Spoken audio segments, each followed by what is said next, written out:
ओम नमो भगवते वासुदेवाय। ओम नमो भगवते वासुदेवाय। श्रीमद् भगवद गीता के द्वितीय अध्याय का 40वां श्लोक। श्लोक है नेहाभिक्रम नाशो अस्ति प्रत्यवायो न विद्यते स्वल्पस्य धर्मस्य त्रायते महतो भयात्। अर्थात इस कर्मयोग के आरंभ का बीज अर्थात बीज का नाश नहीं है और उल्टा फल रूप दोष भी नहीं है, बल्कि इस कर्मयोग रूप धर्म का थोड़ा सा भी साधन जन्म मृत्यु रूप महान भय से रक्षा करता है। ये तो हो गया इसका अर्थ। अब इसकी व्याख्या देखिए, कितनी सुंदर व्याख्या है। व्याख्या कहती है, विवेक पूर्वक किया गया यह कर्मयोग एक शक्तिशाली आध्यात्मिक शक्ति है। यह कभी बेकार नहीं जाता। एक बार इसे शुरुआत करने के बाद इस योग में जो कुछ भी किया जाता है, जैसा भी किया जाता है, उसका अच्छा परिणाम ही मिलता है। इसे बीच में रोकने पर भी कोई हानि या प्रतिकूल प्रभाव नहीं पड़ता। उदाहरण के लिए, जब हम मिट्टी में बीज डालते हैं, उसमें पानी डालते हैं, खाद डालते हैं, देखभाल बराबर करते रहते हैं, तब जाकर वो बीज तैयार होता है। यदि हमने ये सब नहीं किया तो बीज नष्ट हो जाता है। परंतु कर्मयोग रूपी धर्म में जब आप काम शुरू कर देते हैं, बीज रोपण कर देते हैं, आने एक बार आपने आरंभ कर दिया, तो वो कभी भी नाश नहीं होता है, कभी नष्ट नहीं होता है, हमेशा चलता ही चलता रहता है। इसका परिणाम उचित समय पर सही परिणाम अवश्य देगा। इसमें कुछ भी नहीं खोना है, कोई भी प्रयास बेकार नहीं जाता है। जो भी प्रयास आपने किया है वो कुछ न कुछ देकर ही आपको जाएगा। यह कर्मयोग पूजा का एक छोटा सा मंत्र है।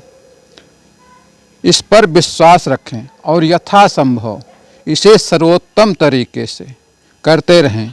इससे आप संसार सागर के पार हो जाएंगे और बड़े से बड़े भय आपको मुक्त कर देगा। बड़े से बड़ा भय क्या होता है? बड़े से बड़ा भय है मौत, मृत्यु।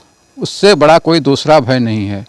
परंतु इस कर्मयोग की साधना की थोड़ी सी मात्रा भी मनुष्य को मृत्यु के भय से भी मुक्त कर देते हैं। मृत्यु से मुक्त तो कोई नहीं हो सकता, क्योंकि जन्म और मृत्यु ये जीवन चक्र हैं। संसार का रचना इसी वजह से हुई है, इसी कारण से सृष्टि की रचना है।